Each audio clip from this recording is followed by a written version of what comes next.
नमस्कार। आप सभी को नवरात्रि की भी बहुत बहुत शुभकामनाएं। मानव जाति को मानव क्या चीज बनाता है? उसका सोचने की क्षमता, उसका फील करने की क्षमता और इन दोनों को कनेक्शन करके कुछ क्रिएट करने की क्षमता, कुछ नया बनाने की क्षमता। ये सृजन करता है, सृजन कर सकता है, यही बनाता है। और यही सृजनता को अलग अलग कहानियों में जोड़ा गया है। इन कहानियों से के माध्यम से हमारे संस्कार में डाला गया है। संस्कार क्या है? हमारी मेमोरी। संस्कृत में वर्ड है मेमोरी का संस्कार।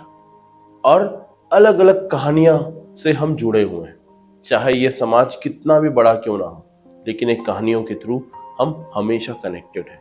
और यही इस मानव जीवन का एक बहुत बड़ा ताकत भी है। तो आइए आज जानते हैं अपनी पेरेंटिंग जर्नी में आप ये नवरात्रि का महत्व और एक 9 दिन में कौन कौन सी ऐसी शक्तियां हैं जो छुपी हुई हैं। शक्तियां वो है जो इनटेंजिबल है, जिसको छुआ नहीं जा सकता। और इंसान की यही फितरत है, जो इनटेंजिबल है उसे ये फील कर सकता है, उससे वो क्रिएट कर सकता है, और जो वो सोचता है, जो वो समझता है, उसको वो फिर से रिपीट कर सकता है या नई चीज बना सकता है। तो और यही स्ट्रेंथ, जो इंसानी स्ट्रेंथ है, वो आप अपने बच्चों पे कैसे डेवलप कर सकते हैं, आज इन 9 दुर्गा की 9 शक्तियों से हम जानेंगे। पहली है मां शैलपुत्री। मां शैलपुत्री देती है आपको स्टेबिलिटी और स्ट्रेंथ। और स्टेबिलिटी और स्ट्रेंथ के लिए सबसे ज्यादा जरूरी है एक ह्यूमन लाइफ में इमोशनल स्टेबिलिटी की। तो एज अ पेरेंट हमारा सबसे पहला काम है हम बच्चों को इमोशनल स्टेबल बनाएं। उनके एनवायरनमेंट को प्रोटेक्टेड ऐसा बनाएं कि वो प्रोटेक्टेड फील करें। अगर वो प्रोटेक्टेड फील करेंगे तो वो इमोशनल स्टेबल होंगे, और वो इमोशनल स्टेबल होंगे तो अपनी चीजों को ओन करना सीखेंगे। अगर वो ओन करना सीखेंगे तो अपने रिसोर्सेज का ऑप्टिमम यूटिलाइजेशन सीखेंगे। और जैसे जैसे वो ऑप्टिमम यूटिलाइजेशन सीखेंगे तो उनका मैनिफेस्टेशन की ताकत बढ़ेगी। यानी वो कुछ भी बनाना चाहे, कुछ भी क्रिएट करना चाहे, लाइफ में कुछ भी करना चाहे, वो अथॉरिटीली अपने आप में वो कर पाएंगे, क्योंकि वो अपने खुद की रिस्पॉन्सिबिलिटी लेने की हमेशा उनके पास ताकत रहेगी। इसलिए ये शक्ति जो है वो हमेशा स्टेबिलिटी देती है, और सबसे पहले ये इमोशनल स्टेबिलिटी देती है। अगर किसी भी इंसान में इमोशनल स्टेबिलिटी डेवलप है तो किसी भी प्रकार की स्टेबिलिटी वो लाइफ में ला सकता है। सेकंड है मां ब्रह्मचारिणी। मां ब्रह्मचारिणी सबसे पहले सिखाती है सेल्फ कंट्रोल, डिसिप्लिन।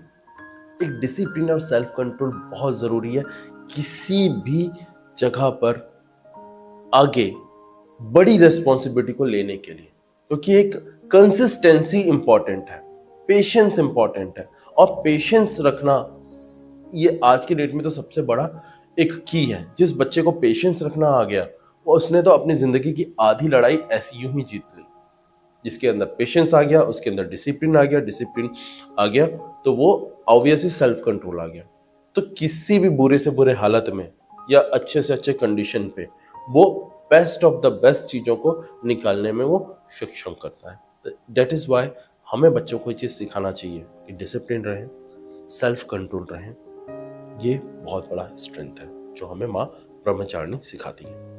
तीसरी माता है चंद्रघटा।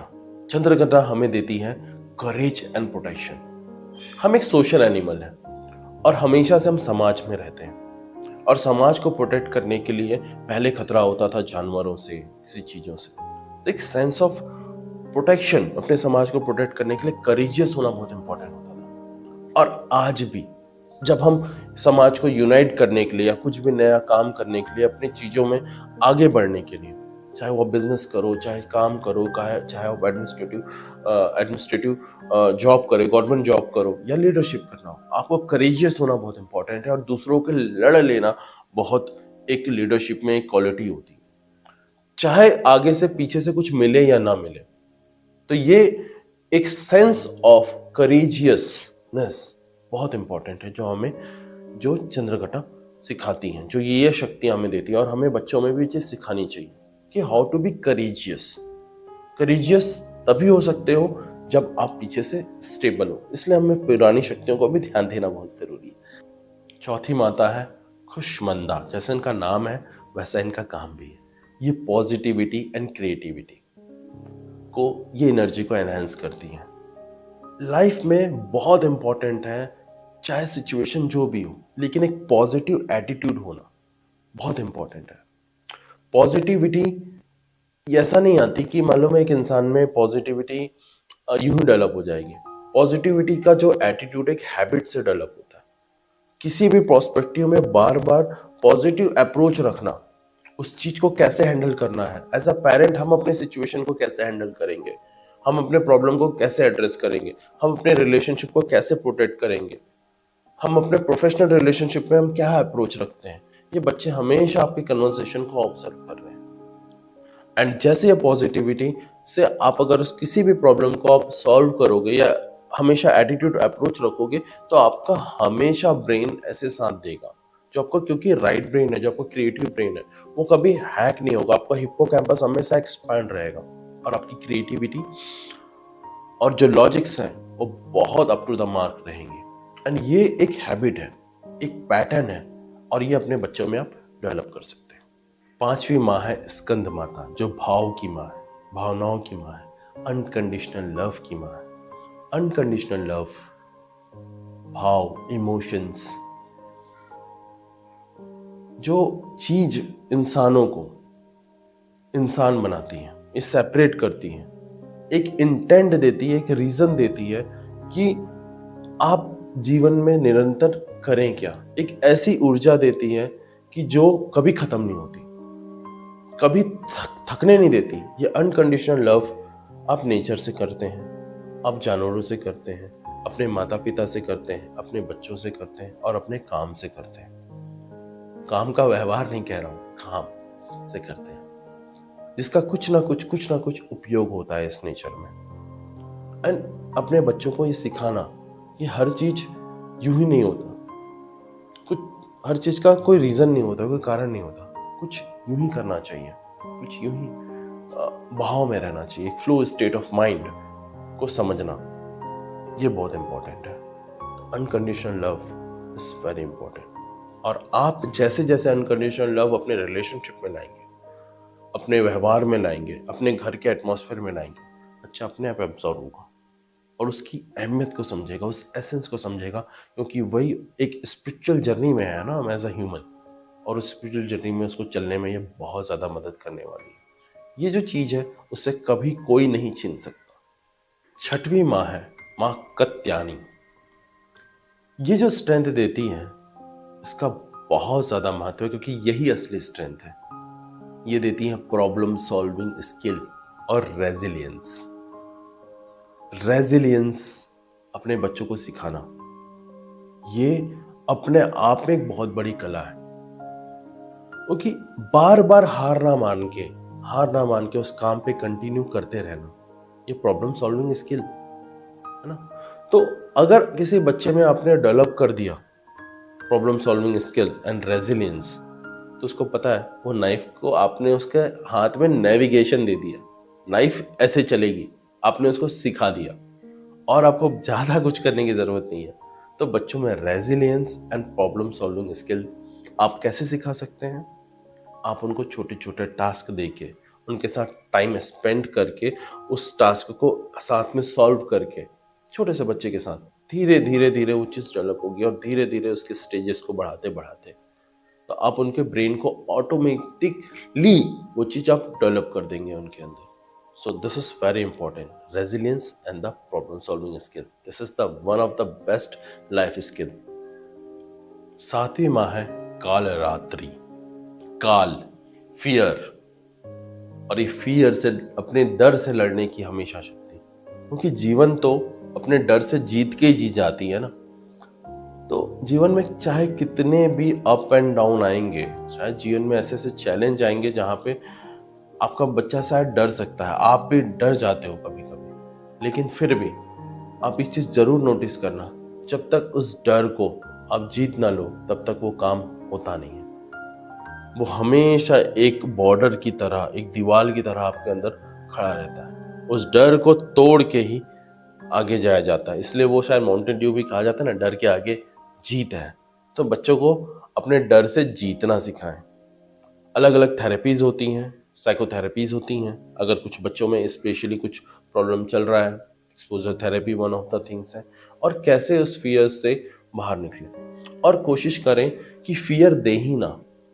जितना ज़्यादा फियर देंगे, फियर, क्योंकि बच्चों को फियर देना जो है ना पेरेंट्स का बड़ा शॉर्टकट तरीका है। ऐसे होगा तो ये पिटाई पड़ेगी, ऐसा होगा तो ये होगा, वो होगा, बाथरूम में बंद कर देंगे, ये कर देंगे, वो कर देंगे। Lot many things are there. तो ये कहना हमारे पेरेंटिंग में बहुत आसान है, लेकिन असर्टिव होकर बच्चों को सिखाना, उनके लिए ऑप्शंस क्रिएट करना, ये नहीं तो ये नहीं तो ये नहीं तो ये, तो उनको डिसीजन मेकिंग भी में भी हेल्प करेगा और फियर से बाहर आने में भी हेल्प करेगा। 8वीं माँ, महागौरी। महागौरी क्या देती है? जो स्ट्रेंथ देती है, विजडम, प्योरिटी, डिसीजन मेकिंग की ताकत। समटाइम देखना, हम अपने काम में इतने उलझे रहते हैं कि हमें वो चीज दिखाई नहीं देती। हम प्रॉब्लम में इतने उलझे रहते हैं कि प्रॉब्लम सॉल्व ही नहीं कर पाते और कई बार हम छोड़ देते हैं इसको, है ना। आज सो जाते हैं, फिर अचानक से आइडिया आता है, अरे ये चीज थी, और वो जाते हैं हम वहां पर और वो काम हो जाता है। शायद हम कुछ चीज खोजते रहते हैं तो भी ऐसा होता है। तो हम इमोशनली अटैच हो जाते हैं जहां पर, तो हमारा ब्रेन उस वे से फंक्शन नहीं करता। लेकिन वही चीज हम इमोशनली डिटैच होकर हम नॉर्मली हम चीजों को सोचते हैं, रहने दें, तो वो प्रॉब्लम सॉल्व हो जाती है। कई बार हम हेलीकॉप्टर व्यू लेना इंपॉर्टेंट होता है, हमारा जूम आउट होके देखना इंपॉर्टेंट होता है कहां पर क्या है। और ये सारी ताकतें, जो जूम आउट देखने की जो ताकत है, वो आपका विजडम देता है। और ये विजडम जो है माँ गौरी देती है। और अपने बच्चों को चीज सिखाना कि how to think wisely, don't get emotionally attach, and how the things has been done, ये काम कैसे होगा, क्या होगा, स्ट्रेटजी, प्लानिंग, विजडम, ये सारी चीजें यूज करना वह माँ गौरी ये शक्ति देती है। 9वीं माँ है सिद्धिदार्थी। सिद्धिदार्थी आप सिखाती हैं ब्लेसिंग का पावर, स्पिरिचुअलिटी का पावर, आपके होने का एहसास कराती है। एज अ बीइंग आप क्या हो वो चीज बताती है। और ये ग्रेटिट्यूड सिखाती है। और ये सारी शक्तियों जब आप पूरे के पूरे एनलाइटन हो जाते हैं, तो एक कंसोल हो के मालूम है कुछ शक्तियां हमारे साथ है। जो प्रेफुलनेस जो आपके अंदर आता है, जो थैंकफुलनेस जो आता है, जो ब्लेसिंग अंदर जो फीलिंग होती है, वो ये माँ सिखाती है। और अपने बच्चों में ग्रेटिट्यूड की भावना सिखाना बहुत जरूरी है। डे टू डे, हर रोज, हर टाइम लाइफ में आपके साथ मैजिक हो रहा है। ठीक है, कंप्लेंट बहुत है, शिकायतें बहुत हैं, लेकिन फिर भी आप जब ग्रेटिट्यूड रात को जर्नलिंग करेंगे तो आप देखेंगे यार कितनी सारी चीजें हैं जो छोटी छोटी अच्छा जी, बहुत अच्छी चाय मिली, आज पुराने दोस्त से मिला, आज ये चीज अच्छी हुई, ये चीज अच्छी हुई, 100 बातें अच्छी रहेंगी। लेकिन हमारा एज अ ह्यूमन जो ब्रेन का पैटर्न है, हमारा जो डिज़ाइन हुआ है, वो ये है कि हम बुरी बातों को याद रखें क्योंकि उसको प्रोटेक्ट करना काम है। तो ब्रेन वैसे ही फंक्शन नहीं है हुआ है। एंड इसलिए साइकोथेरेपी एंड साइकोलॉजिस्ट के पास आना भी ज़रूरी है, स्किल्स को सीखना कि how to be positive in life, how to develop this gratitude, how to develop this positive attitude towards life. अगर आप थोड़े दिन भी वर्क ही करें ना, थोड़े दिन भी माइंडफुल रहे ना, थोड़े दिन भी it's been only the practice of 15 to 20 days only, you will see the life is transition। and कितना भी बुरा समय आ जाए, बिलीव मी, कितना भी बुरा समझ में आए, चाहे आप डेथ बेड में से बाहर क्यों ना हो, लेकिन once you practice this gratitude form, you will see that your healing power है वो आपका बहुत एनहांस हो जाता है। तो दोस्तों, ये थी नवरात्रि की 9 अलग अलग देवियां और अलग अलग शक्तियां जो मिलती हैं। अगर आप गौर से देखेंगे सारी शक्तियों को, तो ये सारी की सारी शक्तियां एक ह्यूमन के इमोशनल इंटेलिजेंस पे है, जिसको छुआ नहीं जा सकता। बट यही है जो इंसान के जीने का, इंसान के कर्म करने का और इंसान को आगे बढ़ने में पूरी मदद करती है। और मैं चाहूंगा कि ये सारी की सारी जो शक्तियां हैं आपके बच्चों में आप डेवलप करें। इसके लिए अलग अलग स्ट्रैटेजीज हैं, उसको समझें, जानें, बच्चों की ब्रेन न्यूरो साइंस को जानें। और वीडियो अगर अच्छा लगा हो तो शेयर करें, चैनल को सब्सक्राइब करें। नवरात्रि की बहुत बहुत शुभकामनाएं। धन्यवाद।